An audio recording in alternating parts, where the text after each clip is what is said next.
Pasabog sa loob ng Kongreso, naginit ang tensyon sa plenaryo matapos ng mainit na bangayan sa pagitan ni Speaker Tambaloslos at mga kinatawang sina Kong Rodante Marcoleta at Kong Torion. Ayon sa mga nakasaksi, napikon umano si Tambaloslos sa serye ng mga pasaring at tanong ukol sa paggamit ng pondo at umano'y pakikialam sa mga desisyong pampolitika.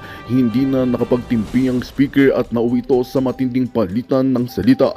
Sa gitna ng sesyon, maring umanong Q&A ni na Marcoleta at Torion ang ilang budget allocations na konektado sa tanggapan ni Tambaloslos. Ayon sa kanila, may mga hindi malinaw na transaksyon at tila hindi pantay ang distribusyon ng pondo sa mga distrito. Sa halip na linawin ang isyu, napikon si Tamba at binasag ang kanyang katahimikan sa pamamagitan ng pagkontra at pagtaas ng boses. Hindi nagpaawat ang dalawang mambabatas dahilan upang magsimula ang matinding girian sa loob mismo ng Kongreso. Matapos ng insidente, ilang miyembro ng Kamara ang agad na namagitan upang pakalmahin ang sitwasyon, ngunit tila huli na ang lahat. Kumalat na ang isyu sa publiko at social media. Kinuyog si Tambaloslos ng batikos mula sa iba't ibang panig, lalo na mula sa mga nananawagan ng transparency at patas na pamumuno. Sa kabila ng tensyon, nananatili ang tanong ng bayan, may tinatagong haba sa likod ng galit ni Speaker Tamba. Abangan ang mga susunod na ulat para sa mas malalim na detalye.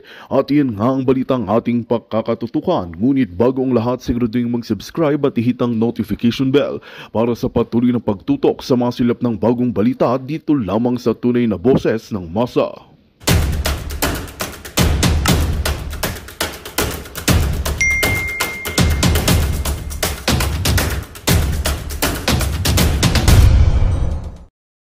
Walang pulboronic video. Itong si Fair Lady Marlica nagpapakalat ng fake news. Kasi siya ang nagpasabog sa pulboron video eh. Kasama na rin ako na nagpapakalat ng fake news dahil ako meron akong source na nagsasabi na panood niya na yung video. Okay. Actually, bago inilabas, nag-vlog si Marlica sa pulboron video na yan, ito nang patapos na ng Disyembre.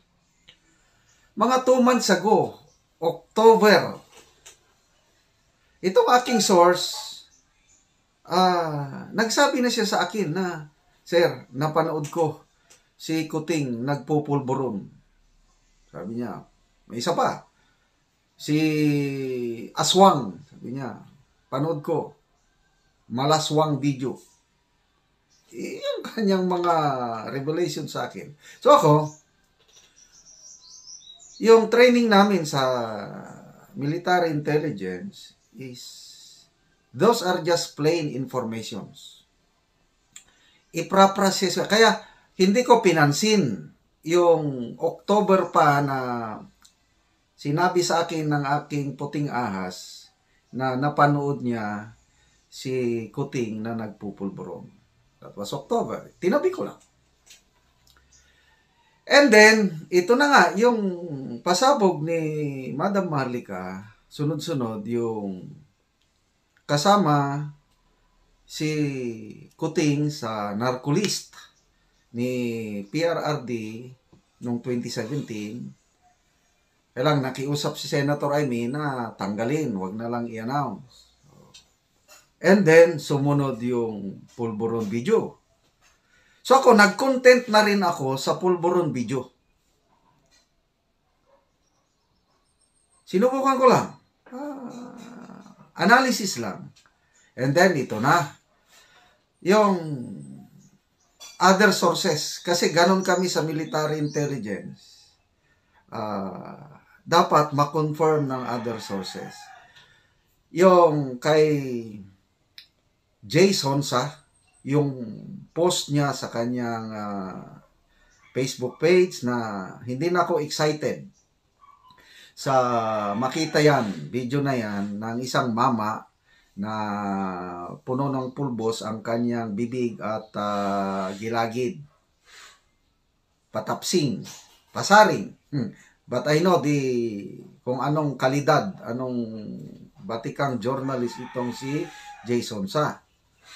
As I continue to vlog about this, Nako, nagko-comment na yung aking mga subscribers na, Sir, napanood na namin ang pulburon video. Napakalinaw. High definition. Ganon. Okay. So, I don't know sa inyo, kung paniwalaan nyo kaagad si PRRD na walang pulburon video, so be it.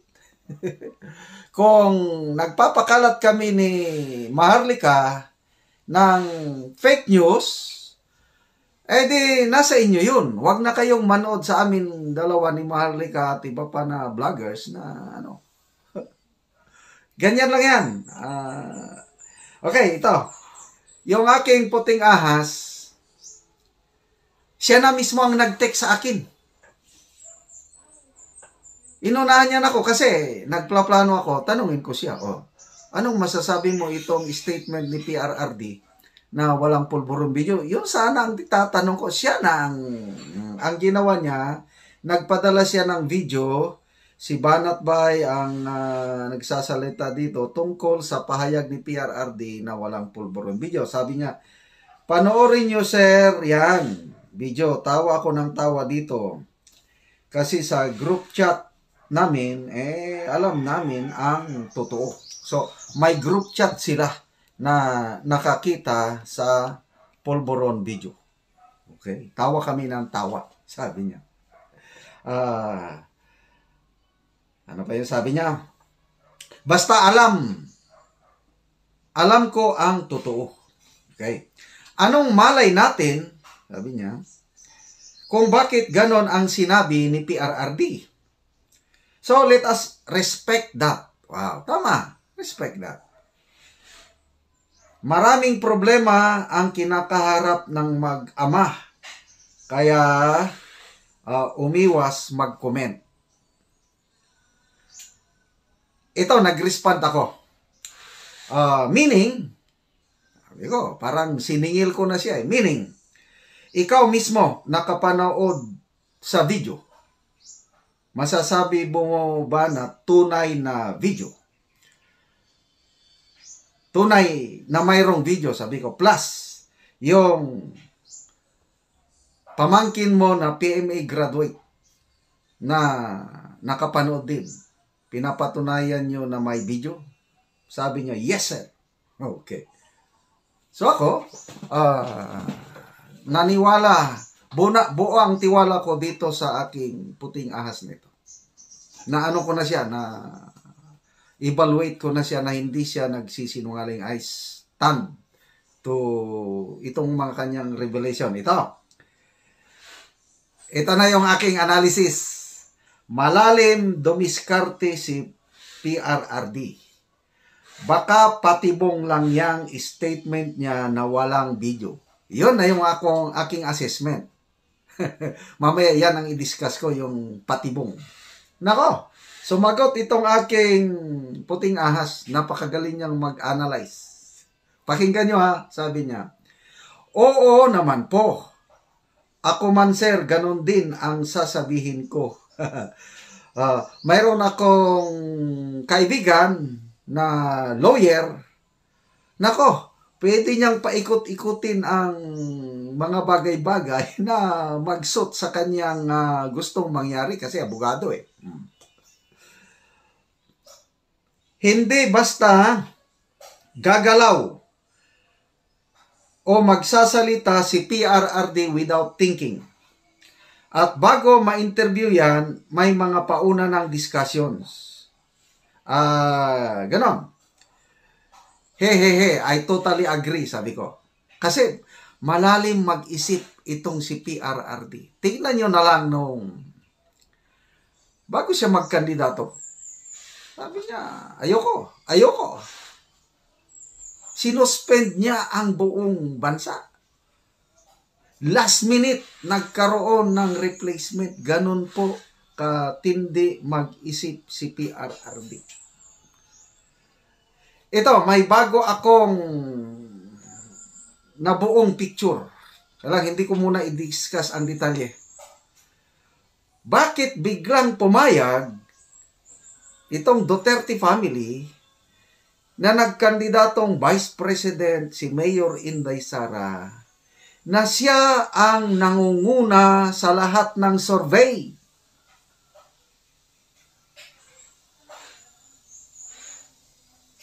May nabuo na akong picture, kaya lang hindi ko pa may discuss ngayon. But then, I tell you, kung sa chess player pa, Grandmaster, itong si Tatay Digong. May tataas pa ba sa Grandmaster na titulo sa chess? Eugene Turi. Parang ano ito si Tatay Digong eh. Sun Tzu. Yung famous Chinese general na military strategist. Grabe. Malalim mag-isip. So, nasa inyo kung paniwalaan nyo kaagad. Nasabi niya, walang polvoron video. Nasa inyo. But ako, nako, itong si Tatay Digong is mahilig testing the waters. Meron siyang sasabihin, kailang titignan niya ang reaksyon. Kaya magsasabi siya ng mga medyo controversial.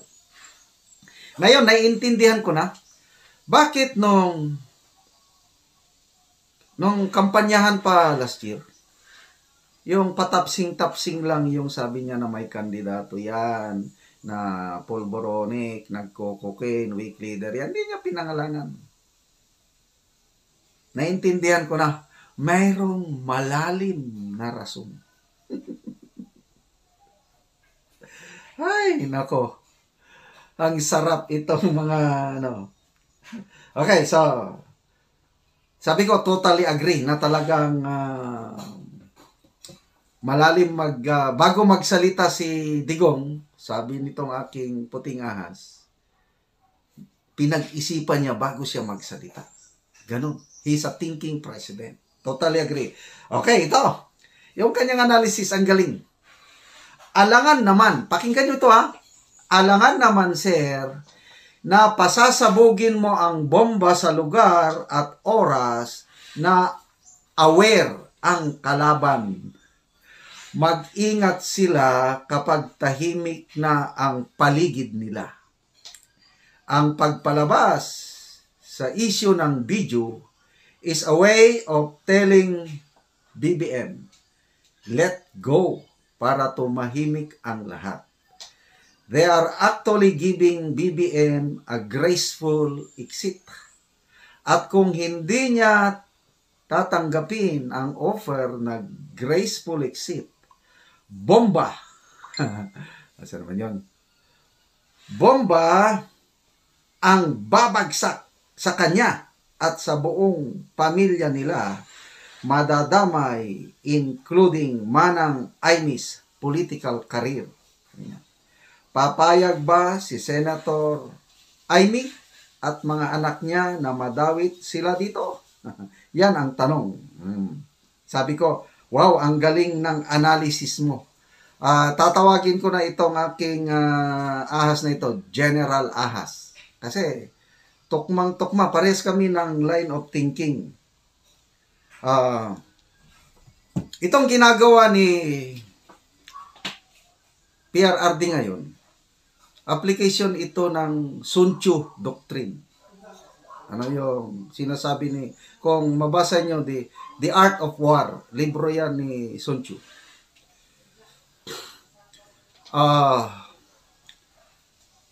When the enemy is strong, do not attack. Wait until he relaxes. Once he is unaware, lower his guard, that's the time for you to attack. Ginagawa yan ng mga NPA. Nangyayari yan sa amin sa counter-insurgency operation. At kami, yung unit ko nung tinyente ako, na biktima kami yan. Yung, saan ba ito? Tinatawag namin na Marihatag Massacre. That was February 14, 1990. Nalagasan kami ng 42 soldiers. Yun ang pinakamatinding debacle o pinakamatinding pagkatalo ng Armed Forces of the Philippines sa isang labanan. So, tinalo lang kami, yung PNP, yung SAF 44, dahil 44 ang patay. Sa amin, yung unit ko, 42 ang patay. Anong nangyari? Bago yung ambush, February 14, 1990, mga more than 1 week, ang daming tropa nag-operate sa bundok sa Surigao. Ready ang sundalo eh. Hinahanap. Wala. So yung NPA na nandun lang, nagpatabi lang, nag-relax, itinago ang mga armas. Wala lang. Pinabayaan yung sundalo doon. Yung NPA nakipag-mingle sa mga sibilya. Wala. So ang sundalo, after 1 week or 2 weeks, pagod na yan. Wala na. Nung pagod ng sundalo, bumaba na yung mga kasama namin. Mabuti nga kaming dalawang magkapatid. Dapat kasama kami doon. Kailang iniligtas kami ng Panginoon. Bumaba na. Walang kalaban eh. Relax na yung sundalo. Nung relax ng sundalo, malapit na sa highway, nandun na pala. Nag-aabang na yung mga terorista. Yun. Binanatan yung aming tropa, ang daming patay, 42. Ganun po yun. When the enemy is strong, relax. Don't move. When the enemy relaxes, attack. So, yan ang ginagawa ni Tatay Digong. Kasi nagkahanda na yung nagkahanda na ang anong counter propaganda, whatever, anong gagawin nitong administrasyon kung ilalabas na. Naghanda, handang-handa. So, yan ang nakikita ko. Patibong yan ni Digong. Patibong ni Digong. Yang salita niya na yan na walang polboronic video. Okay? Anyway, ayoko ng mahabang vlog. May part 2 pa ito. Itong patibong ni Digong. Walang polboron video. Abangan ninyo. So, nasa inyo. Kung fake news kami ni Marlica, so be it, huwag na kayong manood sa amin. But ako, I still truly believe na mayroong polboron video. Singtatag ng bato para kay Senator Ronald Bato de la Rosa ang umano'y binitawang pangako ni Pangulong Ferdinand Marcos Jr. sa isang pagtitipon sa Malacanang noong November 28, 2023. Sabi anya ng Pangulo, hindi makakapasok sa Pilipinas ang International Criminal Court o ICC para sa investigasyon nito sa bloody drug war ng Duterte administration kung saan siya nagsilbi bilang hepe ng pambansang pulisya. Dapat din anya munang kumpirmahin ang impormasyon ni Attorney Harry Roque na labas-masok na umano ang ICC investigators sa bansa. Pero kung totoo mang nakapasok na sa bansa ang ICC nang walang pahintulot ng gobyerno, hindi anya ito haharapin ni Senator De La Rosa. Bagkus, hihilingin pa raw niyang ipa-deport ang mga ito. Sobrang encroachment na yan sa ating sovereignty. Hindi sila inauthorize ng gobyerno natin, then andito sila nag-conduct ng investigation, para na tayong ginagawa ng mga tao na yan. I-report ko pa sila sa gobyerno natin na i-deport ninyo ito for undesirable alien dahil nakikialam dito sa atin. Pero kung nandito na sa bansa ang ICC investigators nang may pahintulot ng gobyerno, wala na anya siyang magagawa kundi harapin ang investigasyon. I will ask DOJ, why? Why did it happen? Because as of the last conversation namin ng Pangulo, yung nga, I got the impression that his assurance to me is solid as a rock. At bakit ganito, ganon? If indeed yung pagpasok nila ay sanctioned by this government, authorized by this government, kaya nga masasabi ko na laban bawi itong gobyerno na ito. Kapag ganon ang mangyari, magiging neutral sila na somebody's doing something under their nose. Dapat alam nila yun. Nabalitaan natin na kaya pala nagbagong ihip ng hangin pagdating sa ICC at ngayon ay parang makikipagtulungan na si PBBM ay dahil dun sa marites na nakuha niya sa mga military na nakipag-usap daw si FPIRD tungkol sa distab sa kanila. Siyempre, ang paniwala ko ay marites lang po yan. Dahil bakit naman gugustuhin ni PRRD yun? Kapag natanggal si PBBM sa hindi constitutional na pamamaraan, mawawalan din ng mandato si VP Sara. Hindi naman gagawin ng ama yan sa kanyang anak, no? Na mawawala yung kanyang democratic mandato sa kanyang anak para mamuno bilang vice presidente. Nakita naman natin na sa script na nangyari sa SMNI, nagpasa ng resolusyon ng Kamara, umakto ang NTC. Maski walang bisa yung resolusyon ng Kamara dahil hindi naman inaktuhan ng Senado. Dapat concurrent, dapat Senado at Kamara ang parehong boboto para magkaroon na legal na bisa ang resolusyon ng Kongreso. Pero nakita natin yan na miski Kamara lang yan, yun ang ginawang dahilan ng NTC para masuspend ang SMNI. Kaya ang prediction natin, ganyan din ang mangyayari pagdating sa kooperasyon sa ICC.